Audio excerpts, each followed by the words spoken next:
तपाईलाई मेरो ब्लगमा स्वागत छ। आजको ब्लग रहेको छ फेवा पावर हाउसको।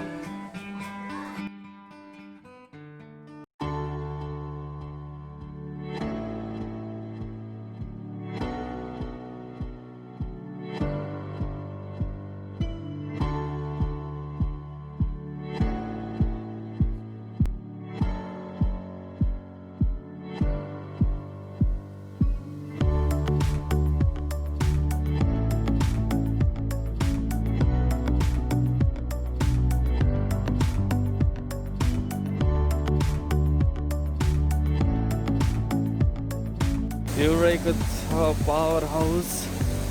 विद्युत चाहिँ यहाँ आएर जेनेरेट गरिन्छ।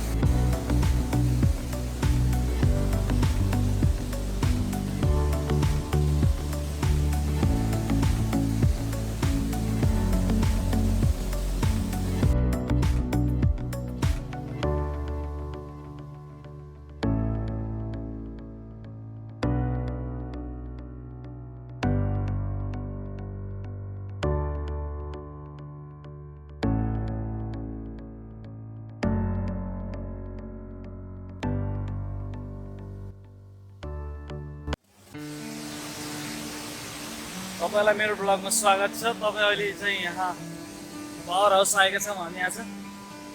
तपाईँले ब्याकग्राउन्डमा झरना देख्न सक्नुहुन्छ। यो रहेको छ झरना वाटरफल।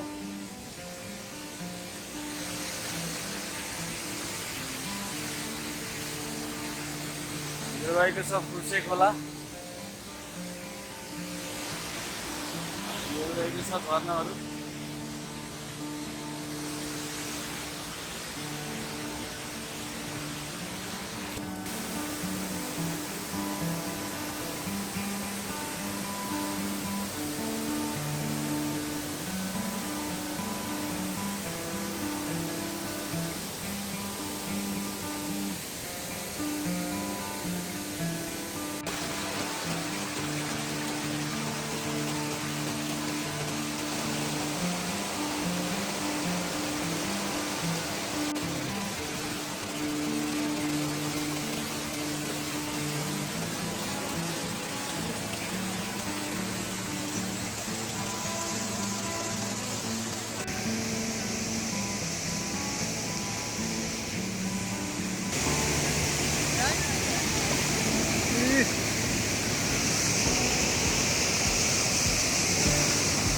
हाम्रो सन्तु सरलाई बौला जस्तो छ।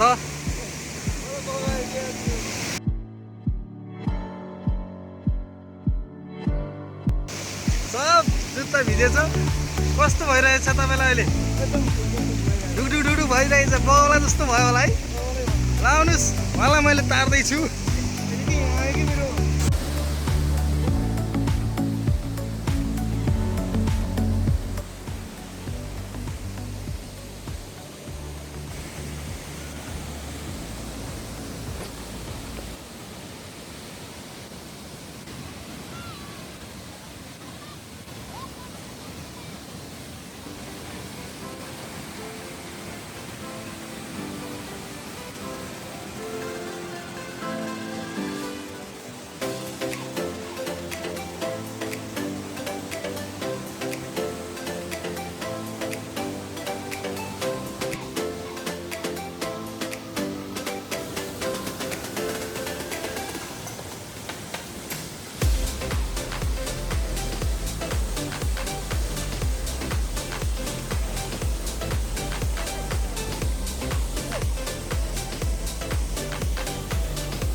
तपाईँको छ पावर हाउसको तपाईँ यहाँ चाहिँ इलेक्ट्रिसिटी जेनेरेट गरिन्छ निकालिन्छ माथिबाट टनलबाट पानी पास गराएर यो पानी माथिबाट पास भएको चाहिँ तपाईँको फेवा तालबाट आएको पानी हो माथिबाट हाई स्पिडमा फ्लो गरिएर यहाँ चाहिँ इलेक्ट्रिसिटी जेनेरेट गरिन्छ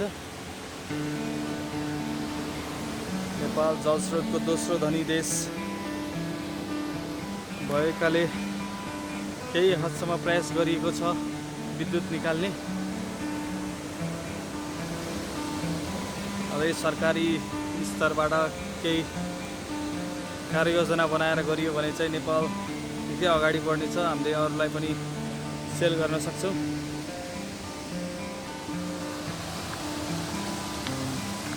अनि उहाँ चाहिँ हाम्रो वरिष्ठ व्यक्ति हुनुहुन्छ उहाँ के कस्तो लाग्यो तपाईँलाई आजको भ्रमण आजको लागि म 2058 साल नन्दगालमा आएको थिएँ यहाँ हजुर अहिले चाहिँ पानी मजाले मजा आइरहेको छ हजुर धन्यवाद